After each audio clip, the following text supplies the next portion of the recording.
Continuando con el capítulo de recursos humanos, con la unidad 2, vamos a ver lo que significa una descripción de cargo y un proceso de contratación, además de ver lo que es análisis y perfil de cargo. Lo que tienen que entender es que cuando nosotros armamos un organigrama detallando las funciones, los cargos que vamos a tener en nuestra empresa, es decir, necesito un administrador, necesito un cocinero, necesito una persona en la caja, necesito una persona que haga el aseo, etcétera, etcétera, y los ordeno en ese organigrama, el paso siguiente es hacer la descripción y el perfil de tener y de ahí, hacer el proceso de contratación. Para ello, bueno, vamos a volver a explicar lo que es el Departamento de Recursos Humanos, que ya lo había explicado en la clase anterior, pero lo vamos a explicar de nuevo porque así va quedando claro. En la administración de humanos, RRHH, que es la abreviatura, al trabajo que aporta el conjunto de los empleados o colaboradores, aunque lo más frecuente es llamar así al sistema o proceso de gestión que se ocupa de seleccionar, formar, emplear y retener al personal de la organización. Estas tareas las puede desempeñar tanto una persona en una empresa pequeña como una organización en empresas más grandes.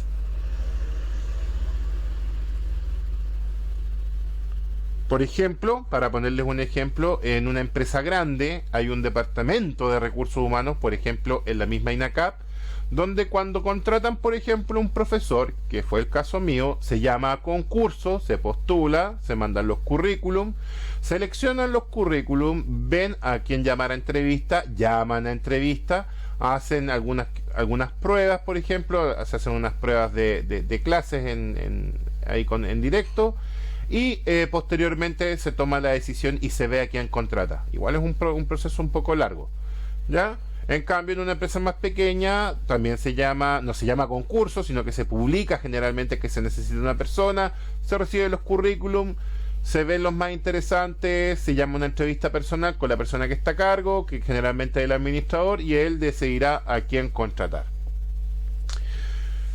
Siguiendo, la descripción de cargo. Es la lista de las tareas, responsabilidades, relaciones de informes, condiciones de trabajo y responsabilidades de supervisión de un puesto producto de un análisis de puesto. Esto aquí es donde yo detallo todo lo que yo necesito que el cargo haga cuando esté funcionando. Es decir, yo describo todas las funciones que necesito del jefe de cocina, o del administrador, o del steward, o del garzón, etcétera, etcétera, en un cuadro que se los voy a mostrar a continuación, y eso es una descripción de cargo. ¿Cómo lo hago? A través de un análisis de cargo, sentarme a pensar qué es lo que necesito, y una vez en la descripción de cargo. Es eso. Entonces, como les decía, lo primero que tengo que hacer es el análisis de cargo. Esta es la definición: procedimiento por el cual se determinan los deberes y la naturaleza de los puestos y los tipos de personas para trabajar en esos puestos. Proporcionan datos que utilizarán para desarrollar las especificaciones del... El proceso es para determinar y pondrá los elementos y las tareas que integran un puesto dado. Evalúa la complejidad del cargo parte por parte y permite conocer con algún grado de certeza las características que una persona debe cumplir para desarrollarlo normalmente. Responde a una necesidad de las empresas para organizar eficazmente los trabajos en estas, conociendo con precisión lo que cada trabajador hace y las aptitudes que requiere para hacerlo bien.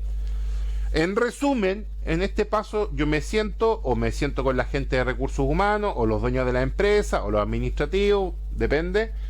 Vamos a ver qué es lo que yo necesito que la persona en ese puesto haga y a quién es el que necesito para que lo haga. Es decir, necesito a alguien que, voy a inventar, que coloque ladrillos con cemento y lo haga de tal y tal forma. Listo. ¿Y quién hace eso? Un albañil. Ya, para que se vaya entendiendo. Es un ejemplo súper simple, un poco más complicado, pero lo vamos a ir viendo. Aquí yo tengo una ficha de descripción de cargo, la voy a agrandar un poco, y esta es la que yo lleno ya una vez que hice el análisis de cargo. En la parte superior está el nombre del cargo, ¿ya? Aquí podríamos colocar, por ejemplo, jefe de cocina, ¿ya? Y en la parte número 2 dice posición del cargo en el organigrama. Por eso es importante tener el organigrama hecho antes, ¿ya? Y aquí donde dice posición del cargo en el organigrama, hay 3 estamentos. El primero, la letra A, dice subordinación. ¿Qué significa? Indique si en este cargo tiene o no personal subordinado, cuántos son y cuál es el nivel de cargo de los subordinados. ¿Qué significa eso? Que si este cargo, el jefe de cocina, va a tener personal a su cargo. Y como habíamos mencionado antes, puede tener un ayudante, puede haber un repostero, un pastelero, etcétera, etcétera. Y ahí uno en el cuadrito en blanco va anotando las personas que están a su cargo. En la letra D, en este que está acá, en el segundo, dice supervisión. ¿Y qué es lo que dice? Indique si el cargo tiene supervisión de alguien y a quién le corresponde este rol indicando el cargo. Como lo habíamos conversado antes, ¿quién estaba por arriba en el organigrama del jefe de cocina? El administrador. Entonces, sí, tiene supervisión. ¿De quién? Del administrador. Y en la letra C, que dice comunicaciones colaterales, y ahí dice indique con qué estamentos de la organización se relaciona para que las funciones de este cargo sean exitosas, detallando el nivel de dependencia de cada relación. Y aquí yo lo que me tengo que fijar es hacia el lado en el organigrama.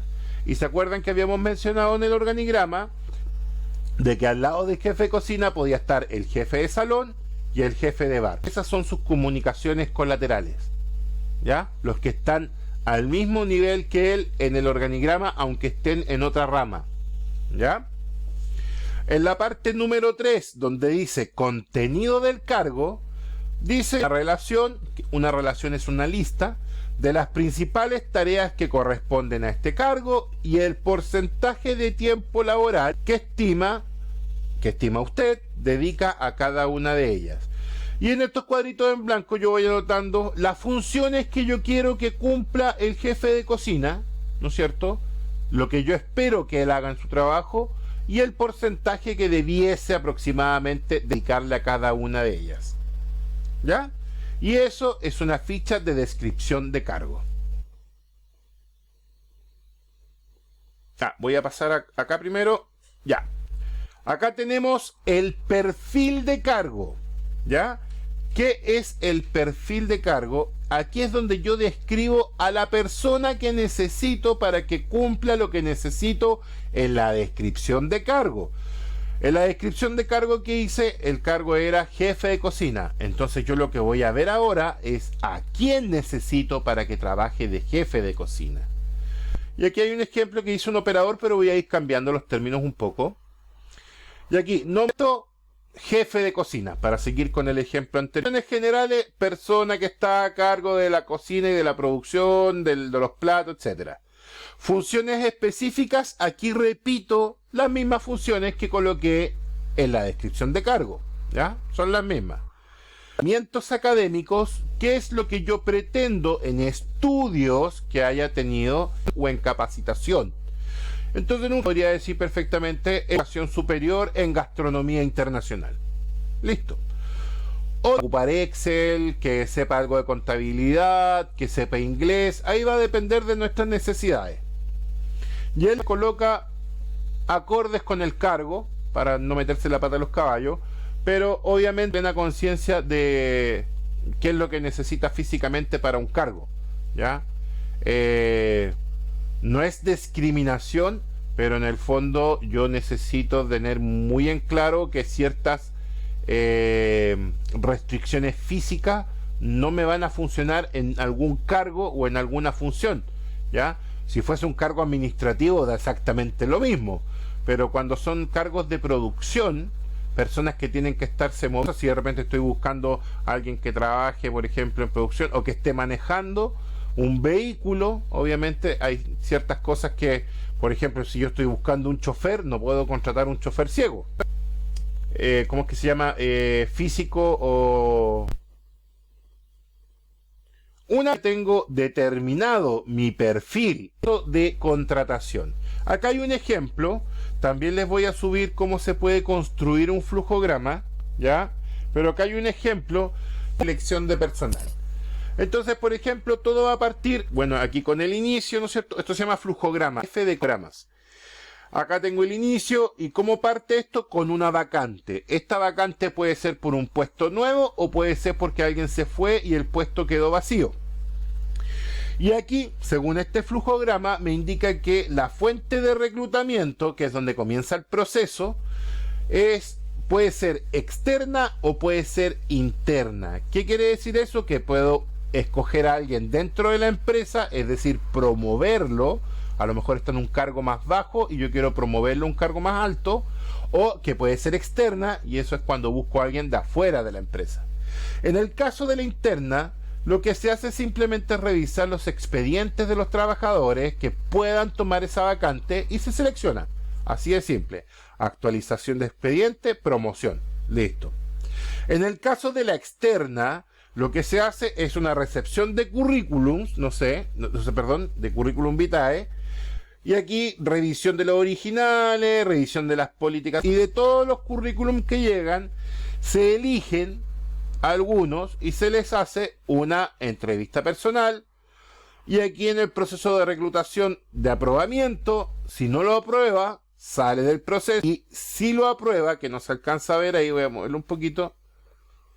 Y si lo aprueba, me faltó el cachito abajo. Y si lo aprueba, queda contratado y llena la vacante. ¿Ya? Es eso. Entonces, no, eso no lo vamos a ver ahora. Ya.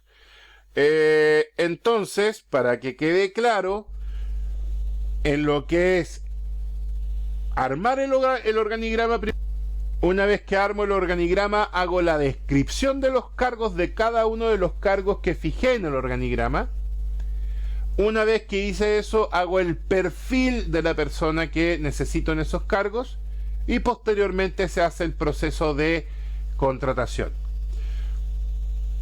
La contratación, los contratos los vamos a ver próxima clase, ¿ya? Y hasta la clase de hoy lo vamos a dejar hasta acá y ahora vamos a ver todas las dudas y consultas que tengan.